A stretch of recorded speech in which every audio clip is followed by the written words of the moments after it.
Radio, Off, Basket, la radio numéro 1, pour tous les fans de basket francophone à travers le monde. Participez en direct avec votre compte Skype. Pour cela, contactez le compte Skype, Radio, Off, en un seul mot. Réagissez sur Twitter avec le hashtag, Radio, Off, Basket. Saisissez votre commentaire sur notre page Facebook. Contactez-nous par mail à l'adresse info@radiooff.net.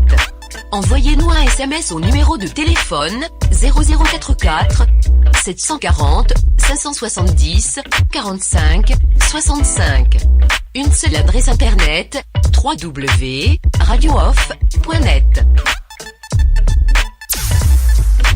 Vous êtes bien sur Radio Off Basket, la radio qui vous parle de NBA, la radio qui vous écoute. Basketball, c'est le mieux à la radio. Now, decide not to use it. Curry, way downtown. Bang! No. Anthony for three. Bang! In your face, all over the place. We're online 24/7. 24/7. You're listening to the hottest internet station. Radio Hall of Fame Basketball. The first NBA radio for all the fans around the world. Radio Hall of Fame Basketball. We talk about NBA. We talk about passion.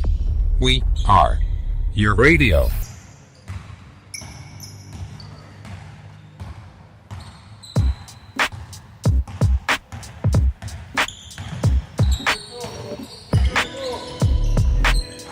Vous êtes fan de basket. Vous avez toujours rêvé d'avoir une radio exclusivement dédiée à votre sport favori. Ça se passe uniquement sur Radio Off Basket, la radio numéro 1 pour les fans de basket à travers le monde.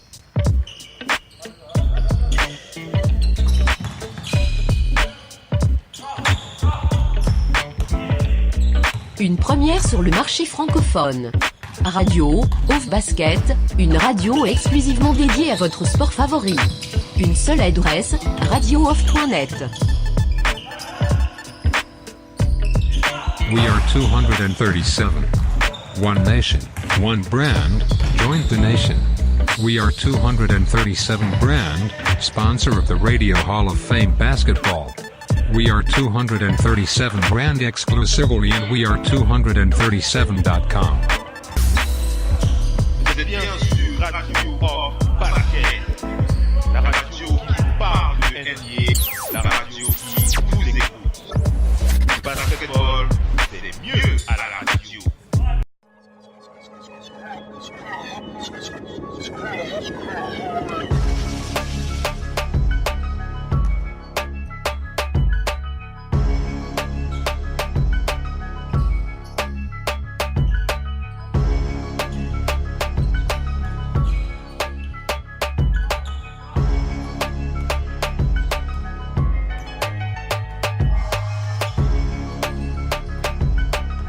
Le génie d'un des meilleurs joueurs de tous les temps, le King James, l'adresse sans commune mesure de Stephen Curry, la force brutale d'un Russell Westbrook, l'imprévisibilité d'un James Harden et le style inatteignable d'un Kevin Durant. Toutes ces choses, vous pouvez les vivre sur Radio Off Basket grâce à notre partenariat officiel NBA League Pass.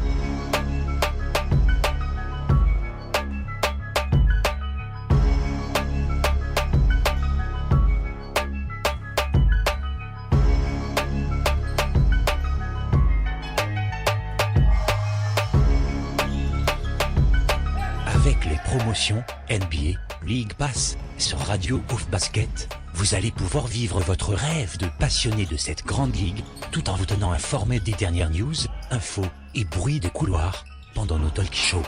Alors n'hésitez pas. Consultez les offres promotionnelles de la NBA sur notre site internet www.radiooff.net.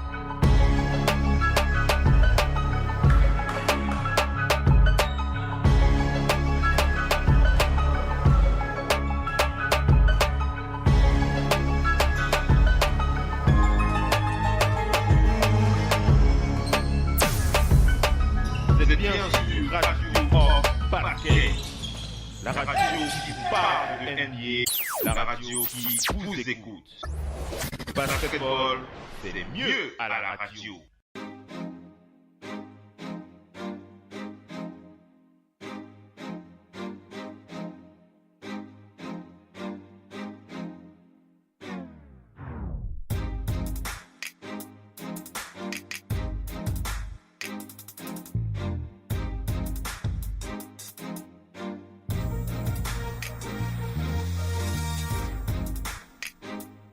Radio of Basket.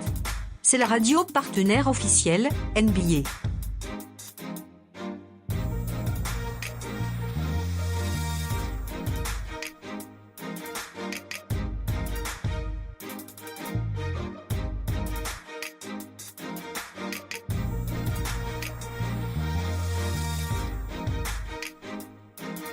Laissez-vous emporter dans les coulisses de la NBA. Profitez des exclusivités et promotions des offres NBA League Pass. Les maillots de votre équipe préférée. Des offres au meilleur prix grâce à notre partenariat NBA Store.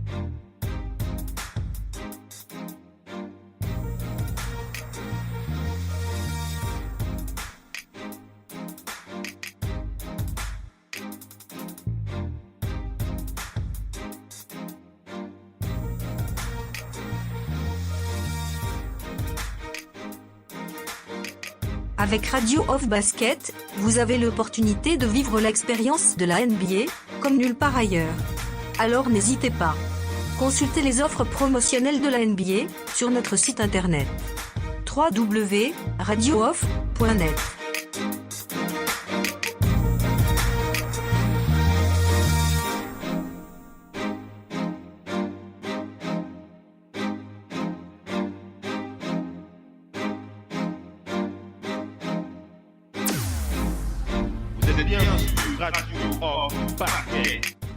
La radio qui vous parle de NBA, la radio qui vous écoute.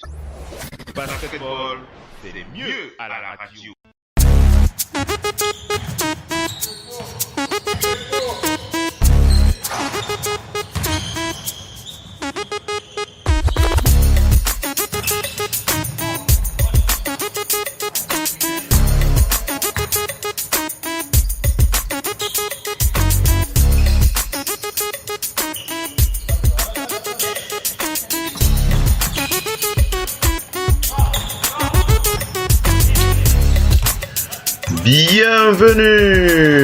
Bienvenue à toute la famille du basketball. Merci d'être connecté sur votre parquet, le parquet de la radio off. Ça nous fait extrêmement plaisir de savoir que vous êtes une fois de plus avec nous pour ce FM NBA le 12h.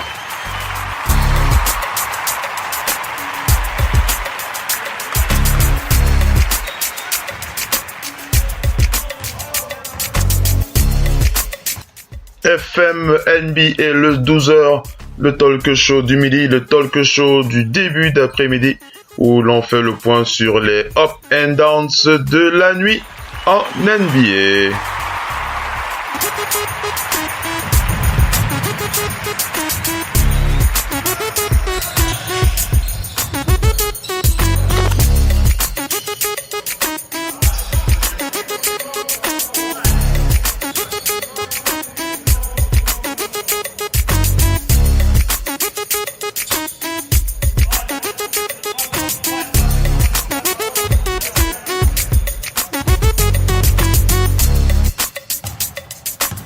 Allez les amis, on enchaîne avec la suite de ce talk show qui va bien entendu nous permettre de rentrer un peu plus dans les détails de la nuit, faire le point sur les joueurs qui nous ont plu, les joueurs qui nous ont déçus, les joueurs que nous avons appréciés, les joueurs que nous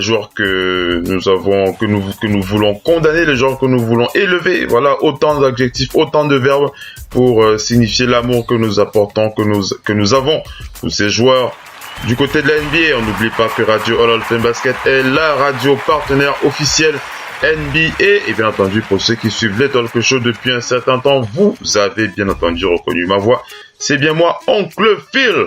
Oncle Phil depuis Manchester, pour vous présenter les talk shows de la radio off. C'est toujours une fierté C'est toujours un bonheur d'être sur les parquets pour passer un bon moment avec les auditeurs. Allez, on enchaîne avec la suite du talk show, avec la suite de l'émission. On rentre donc de plein pied dans les analyses des matchs de la nuit. Commençons par aller du côté de Los Angeles. Allons du côté de Los Angeles pour regarder la rencontre qui a opposé donc les Wizards de Washington et les Clippers de Los Angeles. Nous avons raconté le film de ce résumé dans l'édition de ce matin dans le NBA le 6h. Donc si vous souhaitez revoir ce qui s'est passé, les détails des matchs, n'hésitez pas, les petites histoires, les petits commentaires, les petits dessous, les déclarations d'interviews, etc. N'hésitez pas à réécouter ce talk show, le talk show de la nuit. C'est généralement dans FM NBA le 6h. Non, dans le midi, dans le FM NBA le midi, on fait le point sur les up and down de la nuit, sur les joueurs qui nous ont plu, les joueurs qui ont performé, les joueurs qui nous ont déçus, les joueurs qui auraient pu faire mieux. Bref, c'est l'émission des bons élèves et des mauvais élèves. On enchaîne, je l'ai dit tout à l'heure, avec les Clippers de Los Angeles. Les Clippers qui ont donc battu de très très peu, d'un point, il faut le dire, ces joueurs de Washington. On rappelle que les Clippers de Los Angeles qui sont en ce moment 11e de la conférence Ouest et les Wizards qui sont 7e de la conférence Est. Un match qui était plutôt compliqué, qui s'est joué jusqu'à la fin et qui a vu l'éclosion de, une fois de plus, une fois n'est pas coutume, mais c'est un joueur qui a l'habitude de performer. Il est à citer dans les hops en ce début d'émission. Il s'agit de Lou Williams. Lou Williams. Alors pour ceux qui ne le sauraient pas, on vous le rappelle encore cet après-midi, Lou Williams est actuellement le meilleur scoreur de la NBA chez les remplaçants. Si vous ne le saviez pas, c'est bon à savoir. Lou Williams est le meilleur scoreur de la NBA chez les remplaçants et il a encore brillé hier soir. En fin de match, il a donné le panier de la victoire pour permettre aux Clippers de gagner le match sur 1 point d'écart, 35 points, 2 rebonds, 8 passes décisives. Je répète, Lou Williams a été extraordinaire puisqu'il a surtout scoré. La fierté de Lou Williams, c'est lui-même qui le dit, puisqu'il a quand même scoré sur la tête de l'un des meilleurs défenseurs sur l'homme. Il s'agit de Avery Bradley. Tout le monde connaît la défense de Avery Bradley, donc voilà.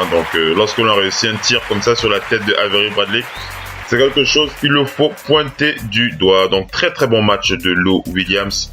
Sur ce très bon match de Lou Williams hier soir, malgré le fait que l'équipe, malgré le fait que le 5 majeur de cette équipe des Clippers ait été globalement assez décevant. Donc c'est globalement le 5 majeur de cette équipe des Clippers qui reçoit le bonnet d'âne en ce début de talk show. Wesley Johnson, Danilo Gallinari, DeAndre Jordan, Austin Rivers, et l'arrière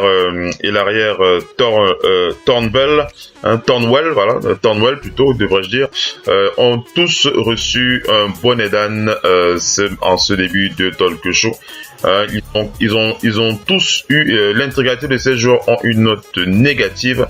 Voilà, l'arrière Sindarius Thornwell, l'intégralité de ce 5 majeur a eu une note négative pour cet après-midi. Ils ont vraiment très très mal maîtrisé ce match. Ils ont l'intégralité de ce 5 majeur dispose d'une note négative en plus-minus. C'est pour ça qu'ils sont mal notés. Mais on va surtout pointer le très mauvais match de Thornwell.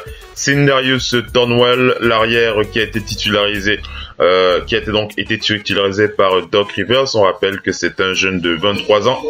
Un jeune de 23 ans, Sindarius Thornwell, qui tourne à 4 points, 1 rebond, 7.03 de PER.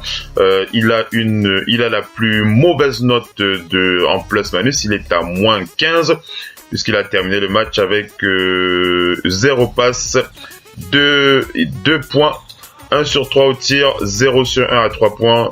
Il n'a servi à rien sur ce match, en plus d'avoir été titulaire, puisqu'il a quand même eu 20 minutes de temps de jeu.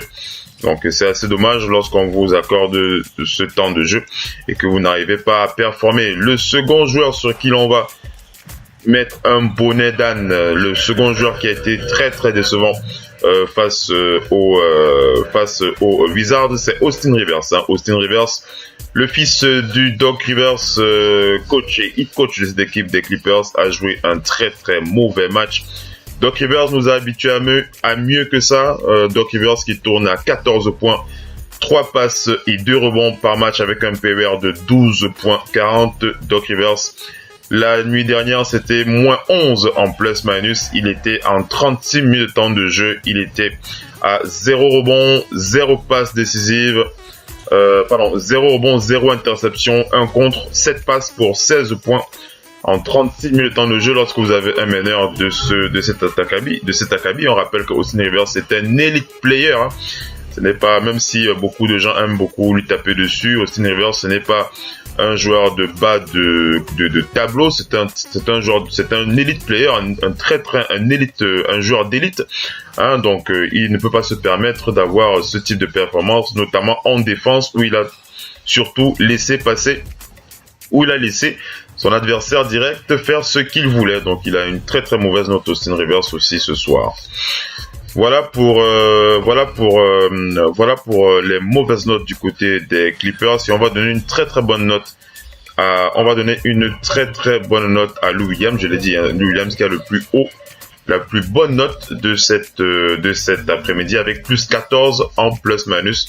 Il a été très très efficace, que ce soit en attaque ou en défense face aux Wizards. Du côté de Washington, on va pointer du doigt le très très bon match de Bradley Beal qui s'est encore illustré avec 25 points, 3 rebonds, 1 passe décisive, 25 points, 2 rebonds, 3 passes décisives, 1 interception, 4 sur 6 au lancer franc, 5 sur 11 à 3 points, 8 sur 21 au tir. Bradley Beal a été excellent, il a un plus-minus de plus 9. Et on va aussi féliciter le très très bon match de Otto Porter Jr. qui est d'ailleurs le meilleur joueur des Wizards hier soir en 35 minutes. Otto Porter Jr. C'était 10 sur 16 au tir, 4 sur 8 à 3 points, 3 sur 4 au lancer franc, 11 rebonds, 5 passes, 3 interceptions, 27 points, un plus-minus de plus 2. Autant vous dire que Otto Porter Jr. était partout sur le parquet hier soir face aux Clippers. Et on va donner une mauvaise note à l'intérieur à l'ailier Kelly Oubre Jr. Kelly Oubre Jr. qui nous a vraiment déçus hier soir. Kelly Oubre Jr. qui a une très très mauvaise note. Kelly Oubre Jr. qui nous a habitués à beaucoup mieux que ça. Kelly Oubre Jr. qui tourne à 11 points, 1 passe décisive, 5 rebonds et un PER de 12.94. Kelly Oubre Jr. face aux Clippers hier soir. Asseyez-vous bien sur votre siège, vous n'allez pas décoller pour rien. Kelly Oubre Jr. c'est en 20 minutes de temps de jeu, 0 sur 5 au tir, 0 sur 3 à 3 points, 0 sur 2 au lancer franc, 1 rebond, 1 rebond, 0 passe, 0 interception et la plus mauvaise note en plus-minus, il était à moins 17. Voilà, un très très mauvais match de la part de Kelly Oubre Jr. qui nous a habitués à beaucoup mieux que ça. Je suis persuadé que lui-même, après avoir vu cette feuille de stats, il a dû se retourner plusieurs fois dans son lit en tirant la couverture et je pense qu'il n'aimerait pas revoir une telle performance. Donc voilà pour les up and down concernant ce match qui a opposé les Wizards aux Clippers.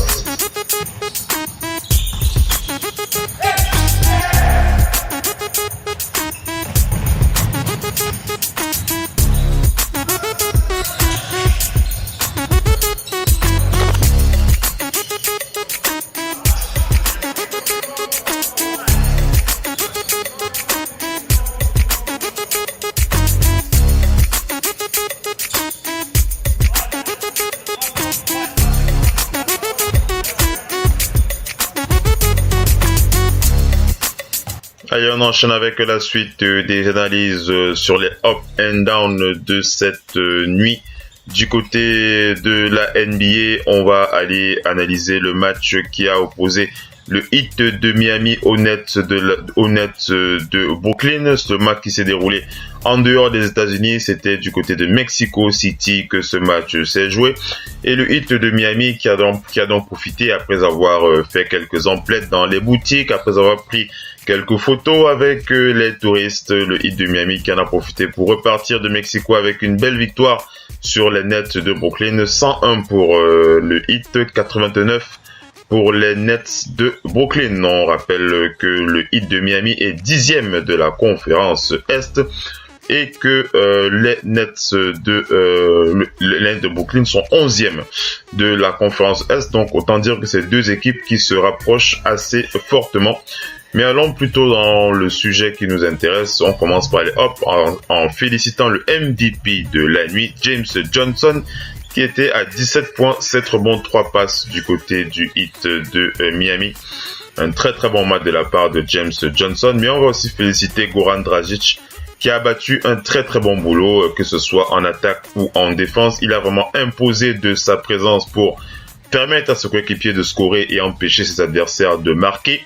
Il était à plus 16 en plus-minus avec 20 points, 9 sur 19 au tir, 1 sur 3 à 3 points, 1 sur 3 au lancer franc, 7 rebonds, 3 passes, 2 interceptions avec un plus-minus de plus 16. Goran Dragic a été très très bon sur ce match. Et on va féliciter aussi la bonne défense, la bonne présence physique, la bonne présence intérieure du pivot Bam Adebayo. On l'avait critiqué la dernière fois. Bam Adebayo, le très jeune pivot de 20 ans du Heat de Miami, qui a eu le plus haut plus-minus de la soirée. Il était à plus 20. Bam Adebayo en 20 minutes, c'était 1 sur 3 au tir. 5 rebonds, 2 passes, 1 contre en 20 minutes de temps de jeu et 2 points. Bam Adebayo qui a imposé sa présence physique sur ce match. C'était plutôt positif de sa part. Et on va aussi féliciter la bonne présence du joueur Wayne Ellington. Wayne Ellington en 23 minutes de temps de jeu. C'est 4 sur 9 au tir, 1 sur 6 à 3 points, 3 rebonds, 2 interceptions. Plus 16 en plus-minus avec 9 points. C'est plutôt bon pour ce joueur qui a aussi une très très bonne note. Du côté du Heat de Miami, est-ce qu'on peut pointer un mauvais joueur? On va un peu pointer du doigt l'absence en défense de Kelly Olynyk. Kelly Olynyk qui était à moins 8 en plus-minus. Allons du côté des Nets de Brooklyn pour féliciter le meilleur joueur du côté des Nets. C'était Ronda Hollis Jefferson avec 18 points, 8 rebonds, 2 contre pour lui. Et on va surtout pointer du doigt la mauvaise performance de Jarrett Allen. Jarrett Allen, le pivot des Brooklyn Nets, n'a pas pu s'imposer, que ce soit en défense. Jarrett Allen, c'est 0 interception, 1 contre, 22 minutes temps de jeu, 0 au lancer franc, 1 sur 3 au tir. Il n'a pas beaucoup pénétré, il n'a pas beaucoup attaqué l'anneau, il a tenté une seule fois de tirer et il n'a pas beaucoup défendu. Il a l'un des plus mauvaises notes en plus-minus, il était à moins 17. Donc celui qui a été assez décevant en plus-minus, c'est malheureusement Caris LeVert, le très jeune Caris LeVert de 23 ans, l'arrière qui est converti parfois meneur de jeu. Il a quand même eu 31 minutes de temps de jeu. Il a tiré une seule fois à 3 points. Il a pris 0 rebond. Il a distribué 5 passes. Et en défense, il n'a pas été trop productif, même s'il a 2 interceptions. Il a quand même moins 18 en plus-minus. C'est la plus mauvaise performance du soir du côté de Brooklyn.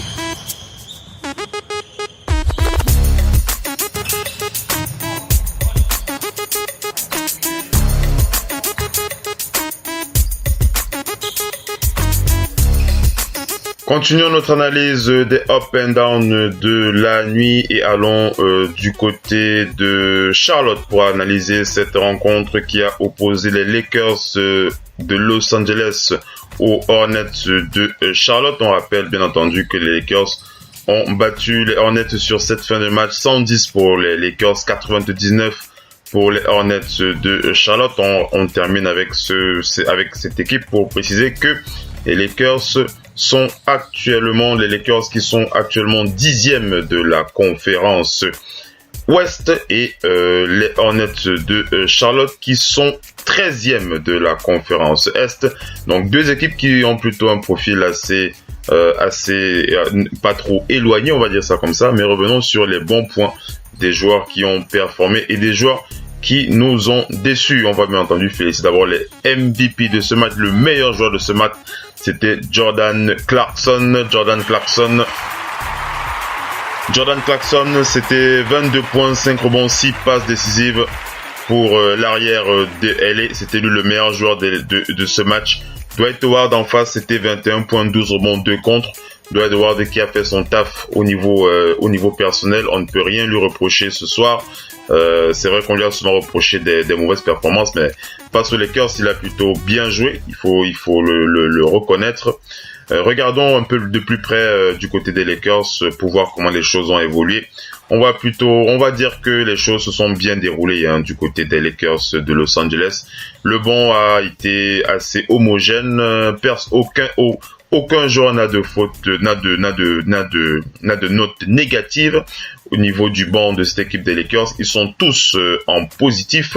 D'ailleurs, le joueur qui a le plus haut plus-manus sur ce match, qui a vraiment imposé sa présence sur le parquet, que ce soit en attaque ou alors en défense, c'est Kyle Kuzma avec plus 21. Kyle Kuzma, le rookie, qui a eu plus 21 en plus-manus. 6 sur 11 au tir, 0 sur 3 à 3 points, 0 lancer franc, 14 rebonds, 2 passes, 1 contre pour Kyle Kuzma qui a vraiment été très très imposant physiquement sur le match. Jordan Clarkson est MVP avec un plus-manus de plus 13. Et on va aussi noter le très très bon match de Julius Randle qui a aussi un très très bon plus-manus. Il était à plus 16 en plus-manus avec 12 points, 4 sur 7 au tir, 4 sur 5 au lancer franc, 6 rebonds, 3 passes, 1 interception et 2 contre. Donc les remplaçants des Lakers ont vraiment fait du très très bon boulot. Du côté du 5 majeur, les choses se sont plutôt bien déroulées. Même si on va pointer du doigt le match assez bizarre, il faut le dire, de Lonzo Ball. Lonzo Ball, malheureusement, c'est le joueur sur qui on aura toujours des questions à se poser. Par rapport à ce joueur, Lonzo Ball, il a une mauvaise note ce soir. Ce n'est pas ça la question, mais le truc est que au niveau de ses performances, au niveau de ce qu'il doit faire sur le parquet, lorsqu'il fait 9 passes décisives, par exemple, vous pouvez vous dire, mais est-ce que ce joueur ne fait pas de passes? On peut pas dire qu'il ne fait pas de passes, on peut dire qu'il se libère trop vite du ballon. On lui a déjà reproché ça. Lonzo Ball qui est capable de vous faire près de 60 passes sur un match et délivrer et sur 60 passes il va délivrer une dizaine de passes décisives. C'est un peu ça le paradoxe Lonzo Ball, c'est que c'est le type de joueur qui ne garde pas la balle, mais au niveau de son poste, au niveau de la statistique, il va produire de la passe. Mais sa faiblesse à Lonzo Ball, c'est que il ne produit pas en attaque. Il a 5 points en 27 minutes de temps de jeu, 0 sur 2 au lancer franc, 1 sur 3 à 3 points, 2 sur 5 au tir. Vous allez me dire que son rôle, ce n'est pas de scorer, d'accord, mais en défense, il est à 1 contre 0 interception, moins 6, il n'a pas réussi à défendre son adversaire direct. C'est ça le souci que l'on a avec Lonzo Ball, c'est qu'il est beaucoup trop en retrait. Voilà, c'est le problème de Lonzo Ball. Je crois que le problème de Lonzo Ball, c'est le fait qu'il soit trop en retrait.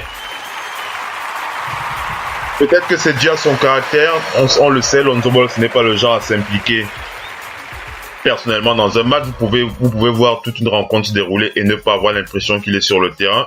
C'est l'une des choses sur lesquelles on peut avoir des reproches sur Lonzo Ball. Quoi qu'il en soit, il a une mauvaise note ce soir, il a une mauvaise note cet après-midi avec moins 6 en plus-manus. C'est l'un des joueurs qui a malheureusement un peu déçu face aux Hornets de Charlotte, même si on ne lui en veut pas trop, il a quand même fait 9 passes décisives, Lonzo Ball. Allons du côté des Hornets de Charlotte pour pointer du doigt le mauvais match de l'arrière des Hornets, Dwayne Bacon. Dwayne Bacon avec un plus-manus de moins 12. Il a une mauvaise note, Dwayne Bacon. 0 tir à 3 points, 0 lancer franc, 4 rebonds, 1 passe, 1 contre, 2 points en 25 minutes de temps de jeu. C'est le joueur qui ne s'est pas assez impliqué pour la réussite de son équipe. D'ailleurs, même l'intégralité du banc a une mauvaise note sur ce match. Joe O'Brien 3 à -8 en plus-minus. Michael Carter-Williams à -9. Graham à -9 et Malik Monk à -10. Donc vous avez des remplaçants qui malheureusement n'ont pas été assez présents face à cette équipe des Lakers.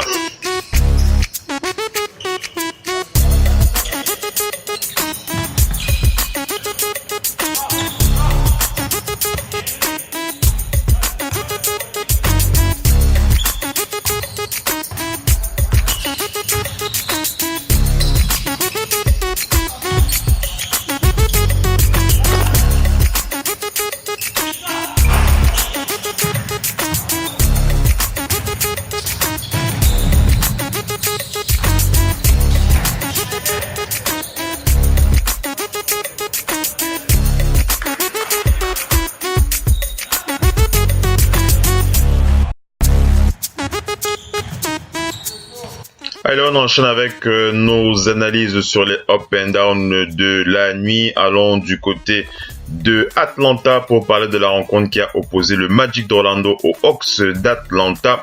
Un match où les Hawks ont donc brillé avec cette belle victoire.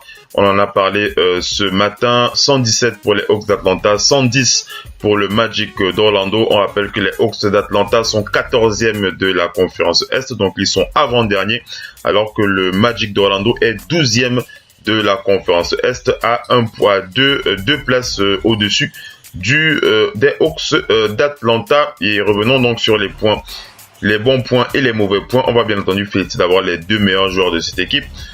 Nikola Vucevic, Erzan Ilyasova, d'abord 26 points, 3 rebonds, 4 passes. Il a été parfait tout au long du match, Erzan Ilyasova à l'intérieur des Hawks. Et Nikola Vucevic, 31 points, 13 rebonds, 10 passes. Il était en mode triple-double, donc il a très très bien joué le pivot du Magic d'Orlando, qui a été vraiment là sur ce match. On va plutôt regarder du côté commençons par les Hawks d'Atlanta pour pointer du doigt la bonne performance dans l'ensemble du 5 majeur, qui s'est plutôt bien comporté sur ce match. Ils ont tous une note positive en plus-minus. Ce sont des joueurs qui se sont impliqués, qui sont bien comportés face à leurs adversaires. Au niveau des remplaçants, c'est un petit peu mitigé. On va surtout pointer du doigt le match un peu bizarre de Tyler Cavanaugh. On rappelle Tyler Cavanaugh qui a signé son contrat standard. Il a enfin son contrat standard. Il sort du couloir du two-way contract Tyler Cavanaugh. Il dispose d'un contrat standard NBA. Mais face au Magic, il n'a pas été assez imposant. Malgré ses 14 points en 27 minutes, il était quand même à 8 rebonds, 2 passes. Mais en défense, il n'a pas assez impacté, 0 interception, 0 contre. Il n'a pas assez emmerdé son adversaire direct, Tyler Cavanaugh. C'est la raison pour laquelle on va un peu lui donner le bonnet d'âne ce soir. C'est un peu dommage pour le très jeune intérieur de 23 ans qui nous a habitués à beaucoup mieux. On sait qu'il peut faire mieux, donc ce n'est pas une faute très grave pour Tyler Cavanaugh. On ne peut pas considérer son match comme une faute professionnelle. C'est plutôt une faute due à l'expérience, au manque d'expérience de la part de ce très jeune joueur des Hawks d'Atlanta.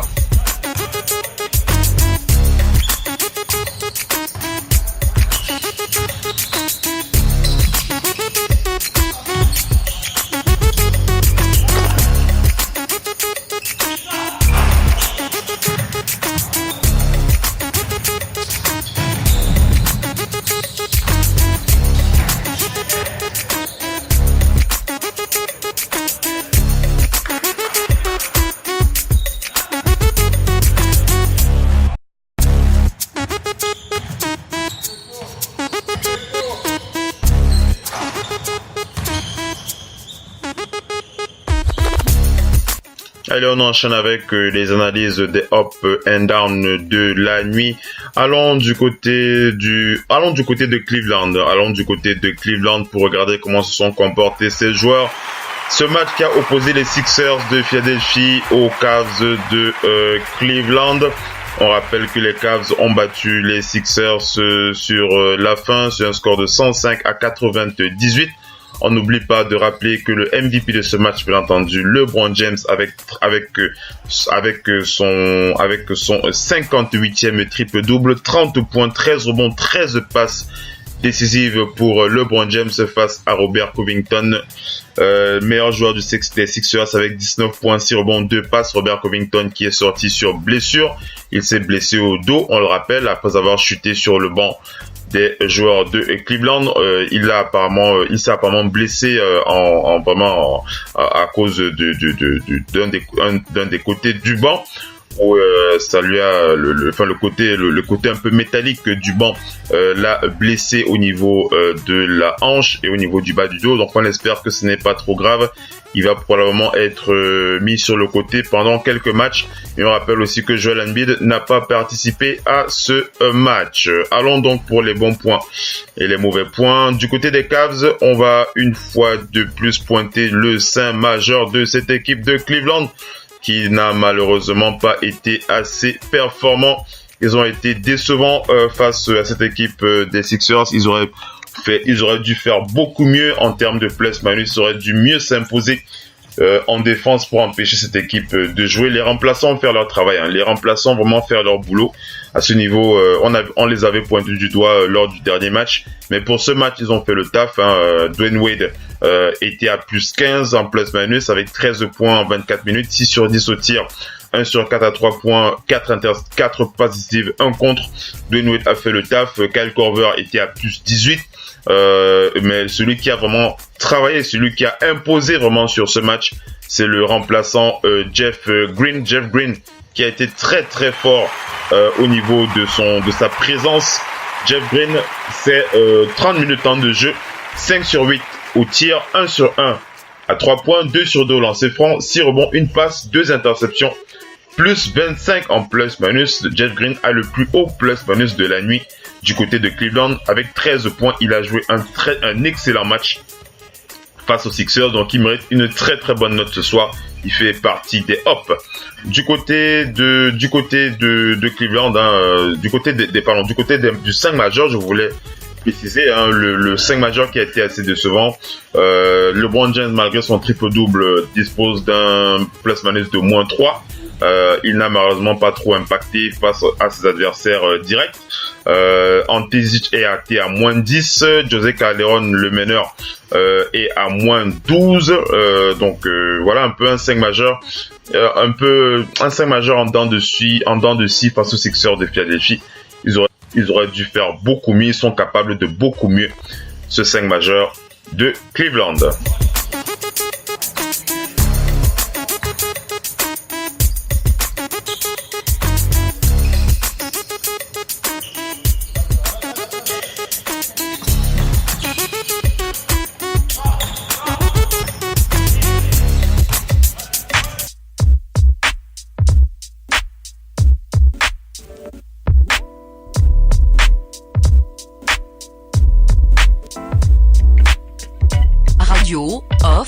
Basket, la radio numéro 1 pour tous les fans de basket francophone à travers le monde.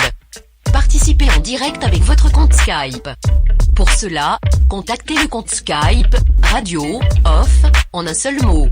Réagissez sur Twitter avec le hashtag Radio Off Basket. Saisissez votre commentaire sur notre page Facebook. Contactez-nous par mail à l'adresse info@radiooff.net. Envoyez-nous un SMS au numéro de téléphone 0044 740 570 45 65. Une seule adresse internet www.radiooff.net. Vous êtes bien sur Radio Off Basket, la radio qui parle de NBA, la radio qui vous écoute. Basketball, c'est mieux à la radio.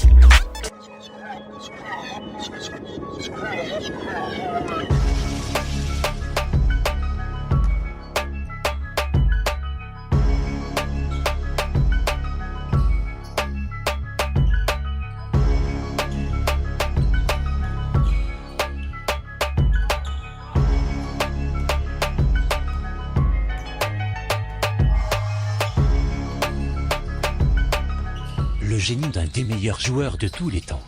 Le King James. L'adresse sans commune mesure de Stephen Curry. La force brutale d'un Russell Westbrook. L'imprévisibilité d'un James Harden. Et le style inatteignable d'un Kevin Durant. Toutes ces choses, vous pouvez les vivre sur Radio Off Basket, grâce à notre partenariat officiel, NBA League Pass.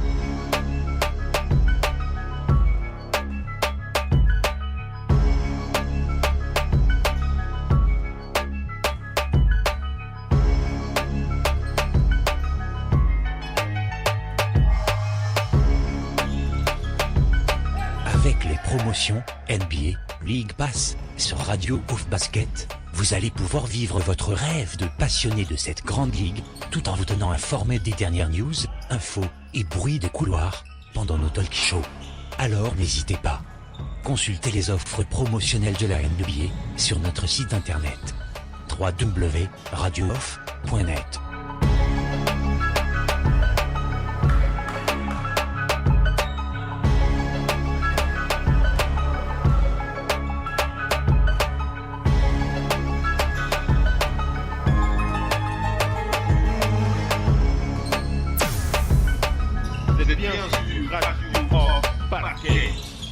La radio qui parle de NBA, la radio qui vous écoute.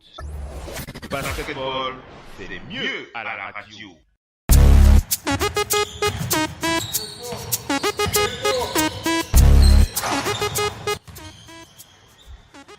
Allez, on enchaîne les amis.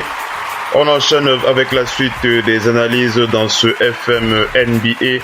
Le 12h, allons du côté de la rencontre qui a opposé les Bulls de Chicago. Les Bulls de Chicago face aux Knicks de New York. C'était donc hier soir et ce match qui s'est donc terminé sur la fin avec la victoire des Bulls de Chicago. C'est un score de 104 à 102. On n'oublie pas de préciser que les Bulls de Chicago sont donc les Bulls de Chicago qui sont derniers de la conférence Est et les Knicks qui sont 9e de la conférence Est. Donc autant dire que c'était un match vraiment très très courageux une fois de plus de la part des Bulls de Chicago qui sont vraiment très très encourageants à voir jouer. Félicitons le MVP de ce match, hein, Chris Dunn, le MVP de ce match avec 17.7 rebonds, 9 passes décisives. Chris Dunn qui a donné le victoire à son équipe sur la fin avec 2 lancers francs et on n'oublie pas de préciser que Kristaps Porzingis était le meilleur joueur des Knicks avec 23 points, 4 rebonds, 2 passes décisives. On rappelle que ça fait plaisir de voir Kristaps Porzingis à ce niveau de compétition, surtout qu'on se rappelle qu'il était sorti sur blessure il y a encore quelques semaines. Kristaps Porzingis donc qui fait partie des bons points de ce match. On a parlé donc en commençant d'abord par les Bulls. Allons du côté des Bulls de Chicago, ce sont eux les vainqueurs de ce match et il n'y a vraiment personne à pointer du doigt. Il n'y a personne à pointer du doigt face au Knicks de New York. L'intégralité des joueurs l'intégralité de l'effectif a très très bien joué. Le 5 majeur et les remplaçants ont été parfaitement homogènes sur ce match. Il y a très très peu à dire sur cette équipe qui a parfaitement managé leur système pour être sur le match. Personne n'a dormi, ils ont tous défendu, ils ont tous attaqué. C'est une bonne note à l'ensemble de cette équipe des Bulls de Chicago. Ça fait plaisir. Allons du côté des Knicks pour regarder comment ils se sont comportés. Et on va dire que le 5 majeur de l'équipe des Knicks de New York a été assez décevant. Le 5 majeur a été décevant. Ils ont tous une note négative en plus-minus. Et on va pointer du doigt le très très mauvais match du pivot Enes Kanter. Enes Kanter qui a la plus mauvaise note en plus-minus de la nuit. Du côté de New York, Enes Kanter, c'était moins 12 en plus-minus.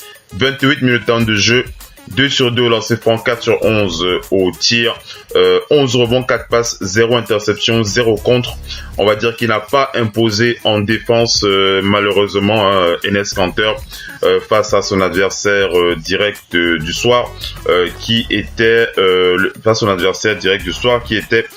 soit Lauri Markkanen à l'intérieur, soit Robin Lopez. Voilà, c'est plutôt Robin Lopez son adversaire direct puisque les deux joueurs jouent au même poste. Hein, donc il n'a vraiment pas il n'a vraiment pas pu être suffisamment performant pour empêcher Robin Lopez de scorer ses 11 points, puisque Robin Lopez est à 11 points à plus 7 en plus-minus en face de Enes Kanter hier soir.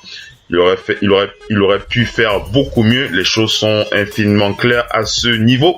Et je l'ai dit tout à l'heure, c'est le joueur sur qui on va un peu taper sur la tête ce soir. Il s'agit de Enes Kanter. Et je l'ai dit, globalement, le 5 majeur des Knicks ont été assez négatifs. Ils ont tous une note négative sur ce match. Mais vraiment, si Enes Kanter avait pu un peu plus...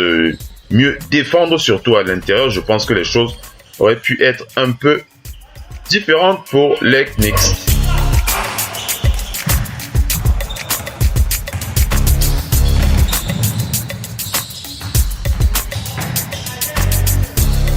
Allons maintenant du côté des Bucks, allons du côté de Milwaukee pour parler de ce match qui a opposé les Bucks au Jazz d'Utah. Les Bucks qui ont gagné ce match sur un score de 117 à 100. On n'oublie pas de préciser que le MVP c'est donc Giannis Antetokounmpo.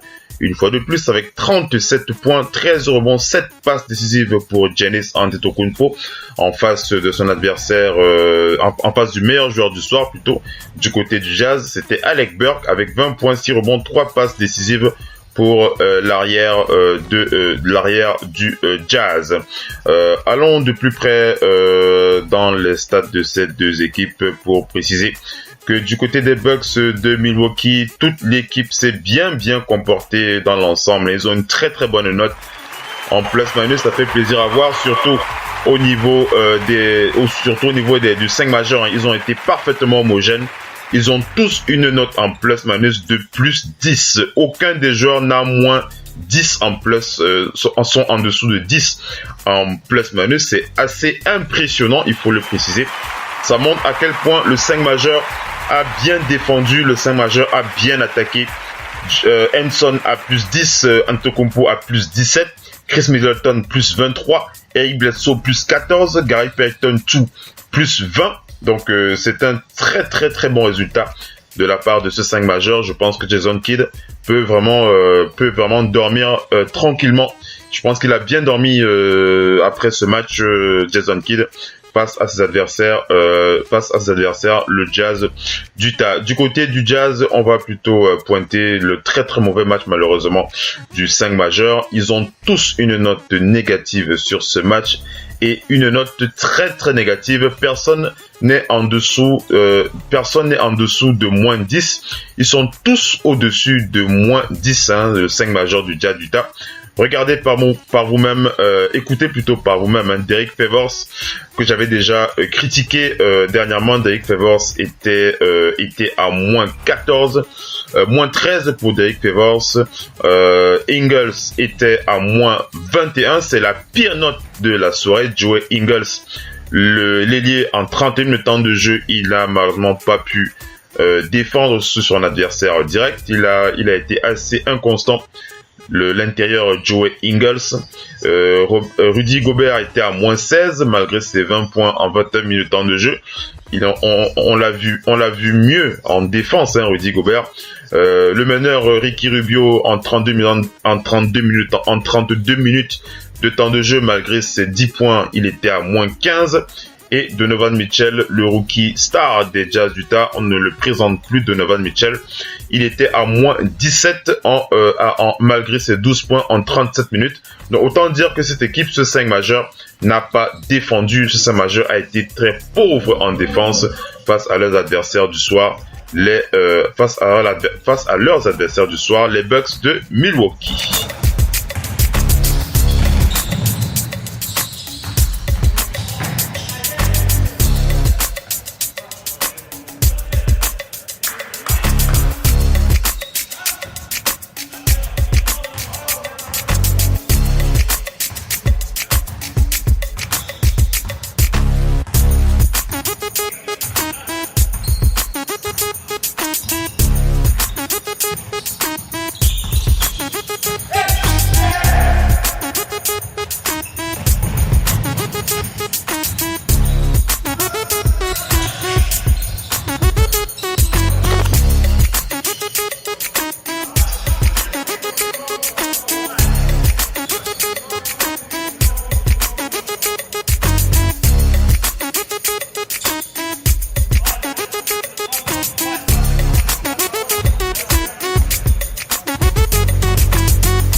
Allez, on enchaîne avec la suite des analyses dans ce FM NBA le 12h. Allons du côté de Memphis pour analyser ce match qui a opposé le Thunder d'Oklahoma City aux Grizzlies de Memphis. On n'oublie pas de préciser que le Thunder a gagné ce match sur la fin avec 102 pour le Thunder, 101 pour les Grizzlies de Memphis.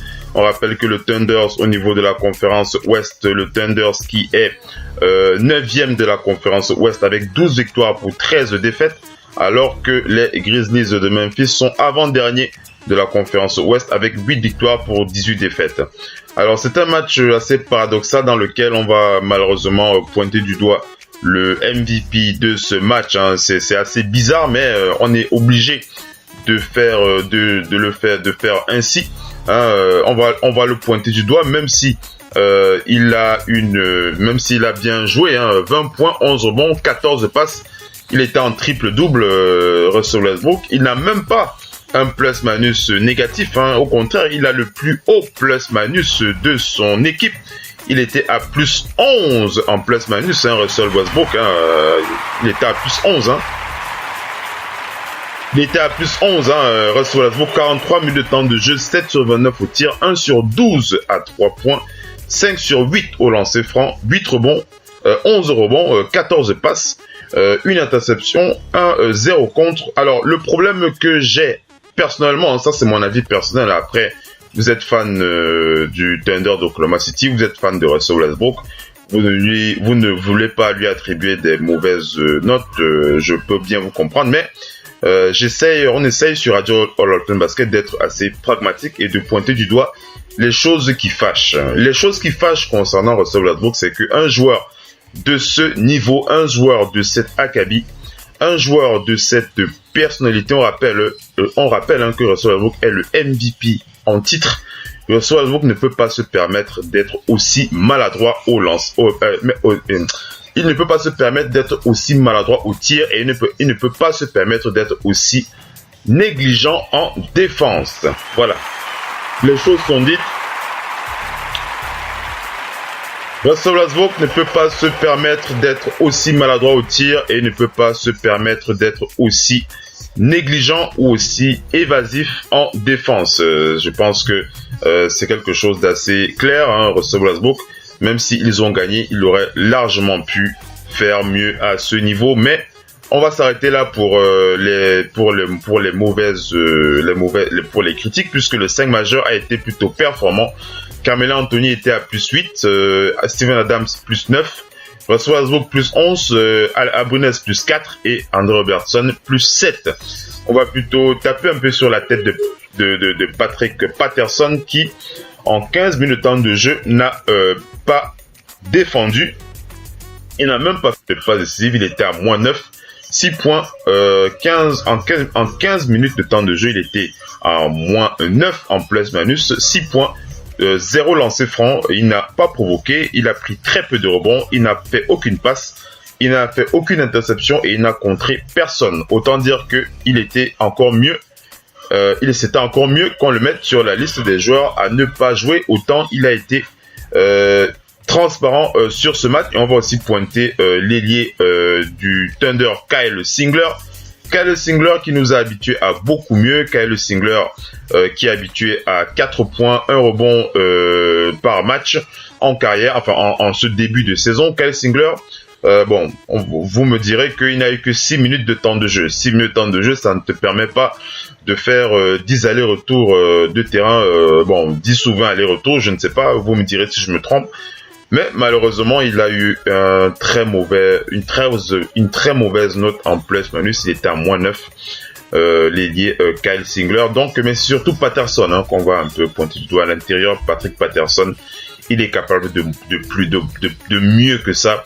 Et je pense que Russell Westbrook, il est capable aussi de mieux, surtout au niveau de la défense. Même s'il n'arrive pas à scorer, au moins qu'il soit un peu plus présent en défense, ce serait quelque chose de beaucoup mieux pour son équipe.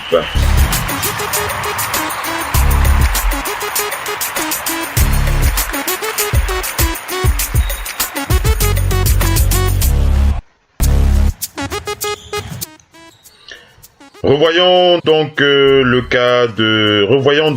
cas des Grizzlies de Memphis. Allons du côté des Grizzlies de Memphis pour faire le point sur les bons points de cette équipe, et on va préciser que le 5 majeur a été assez transparent sur ce match, et celui qui est le plus à plaindre, c'est Andrew Harrison, l'ailier de 23 ans de Memphis qui vient de San Antonio, a été très très transparent sur ce match. Il a été titularisé en 26 minutes temps de jeu. Il était à 3 points, 0 sur 2 à 3 points, 1 rebond, 3 rebonds, 4 passes, 1 contre, 2 interceptions. Il a été un peu transparent, Andrew Harrison. Malgré son temps de jeu, il était à moins 14 en plus-minus. C'est le joueur qui était assez décevant. Regardons un peu le cas d'un autre joueur. Regardons Mario Chalmers. En 13 minutes temps de jeu, il est tout aussi transparent. Mario Chalmers du côté des Grizzlies. Une équipe qui est très très mal en ce moment, les Grizzlies de Memphis. Quoi d'autre à dire de plus sur cette équipe?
Allez, on enchaîne avec la suite des analyses. On enchaîne avec la suite des analyses. On va aller du côté des Suns de Phoenix pour parler de cette rencontre qui a opposé les Spurs aux Suns de Phoenix.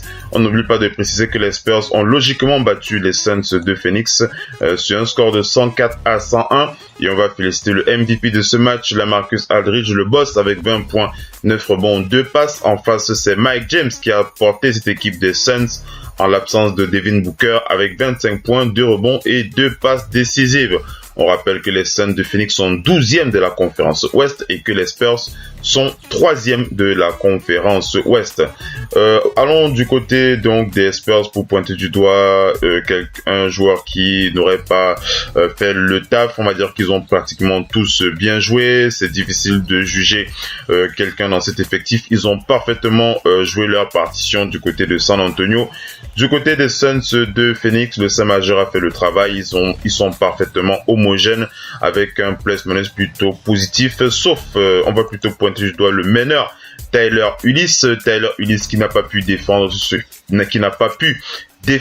son adversaire direct. Il était à moins 8 en plus-minus avec 4 points en 19 minutes de temps de jeu. Il a été plutôt assez transparent et le banc des Suns qui est aussi très très maladroit, une très très mauvaise performance du banc des Suns de Phoenix. Personne dans le 5 majeur n'a atteint les 9 points sur ce match. Il n'y a que le pivot Greg Monroe. Je je me suis trompé. Il y a plutôt 2 joueurs qui ont dépassé les 10 points. Donc Greg Monroe, Mike James était à 25 points en sortie du banc. Troy Daniels, l'arrière Troy Daniels était lui aussi sur un bon match. Il était à 10 points. Donc c'est les 2 joueurs du banc. Voilà, ce sont les 2 joueurs du banc qui ont bien performé. Troy Daniels et Mike James. Mike James qui est d'ailleurs MVP, qui est d'ailleurs meilleur joueur des Suns avec 25 points en 29 minutes en 29 minutes en temps de jeu, alors que le meilleur titulaire, je l'ai dit tout à l'heure, Tyler Ulis, en 19 minutes de temps de jeu, il n'a scoré que 4 points. Il est à -8 en plus-minus. Donc c'est le joueur sur qui on va pointer notre bonnet d'âne ce soir, Tyler Ulis. On le rappelle, Tyler Ulis, c'est un très très jeune meneur de 21 ans. Donc on va lui donner bien entendu ce crédit à son actif.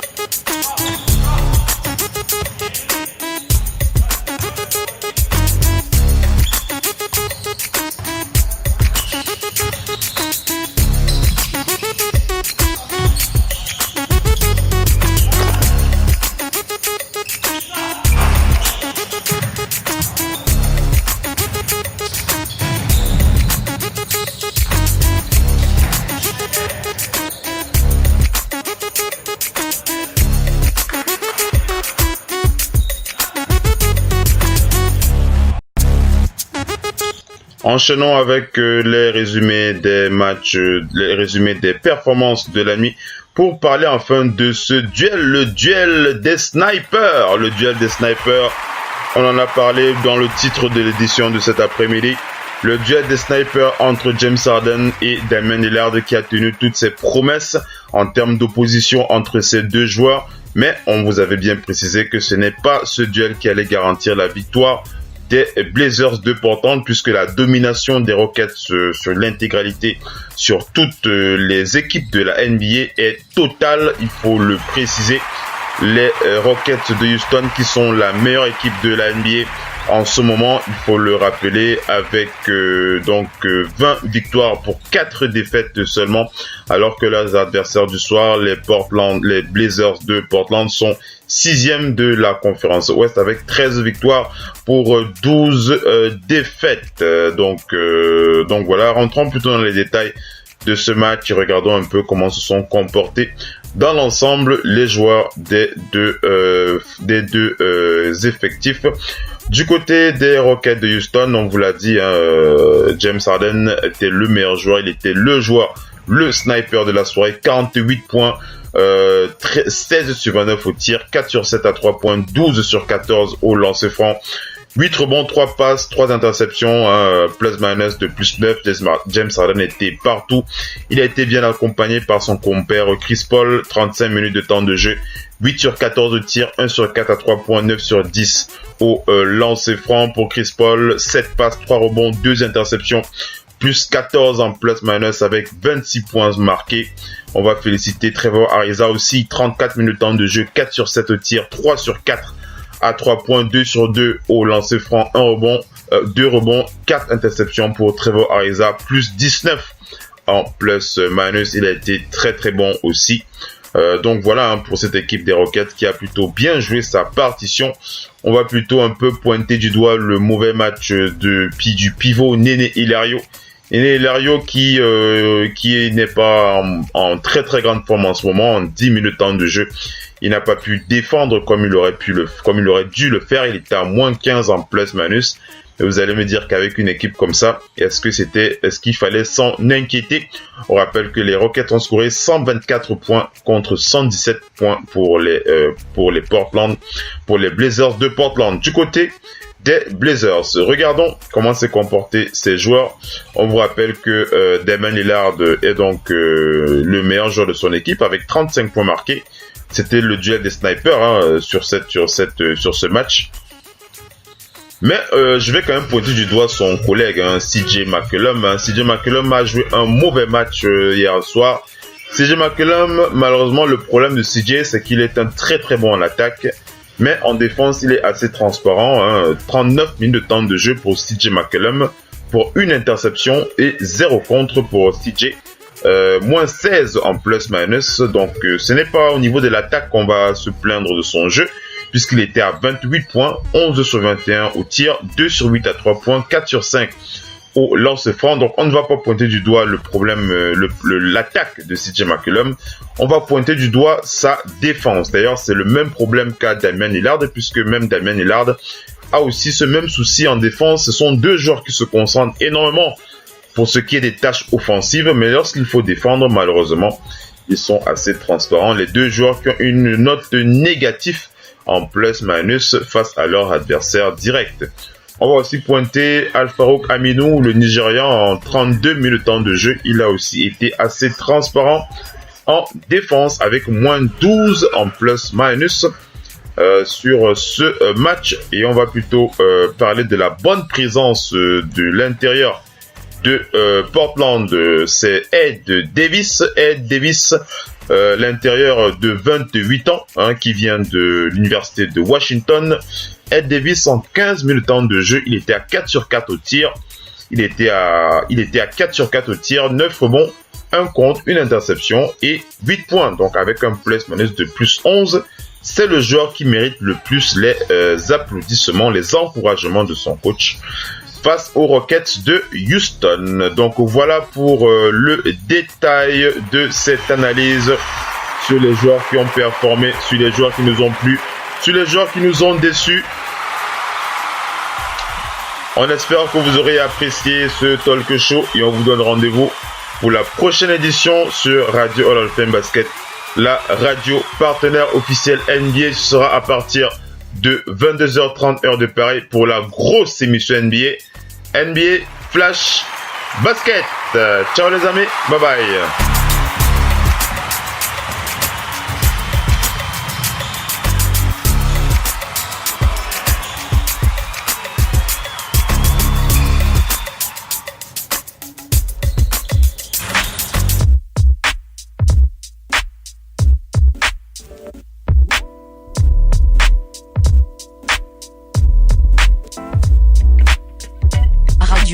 Off, Basket, la radio numéro 1, pour tous les fans de basket francophone à travers le monde.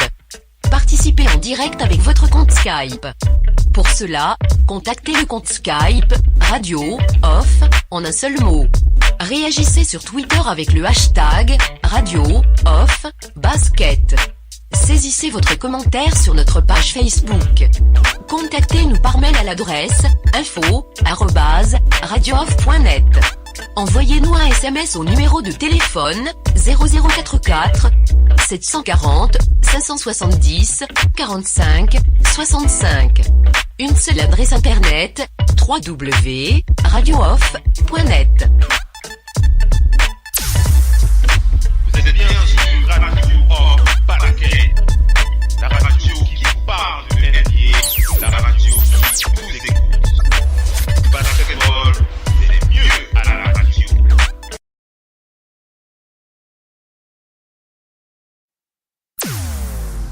Vous êtes bien sur Radio Off Paraquet, la radio qui vous parle de NBA, la radio qui vous écoute. Basketball, c'est mieux à la radio.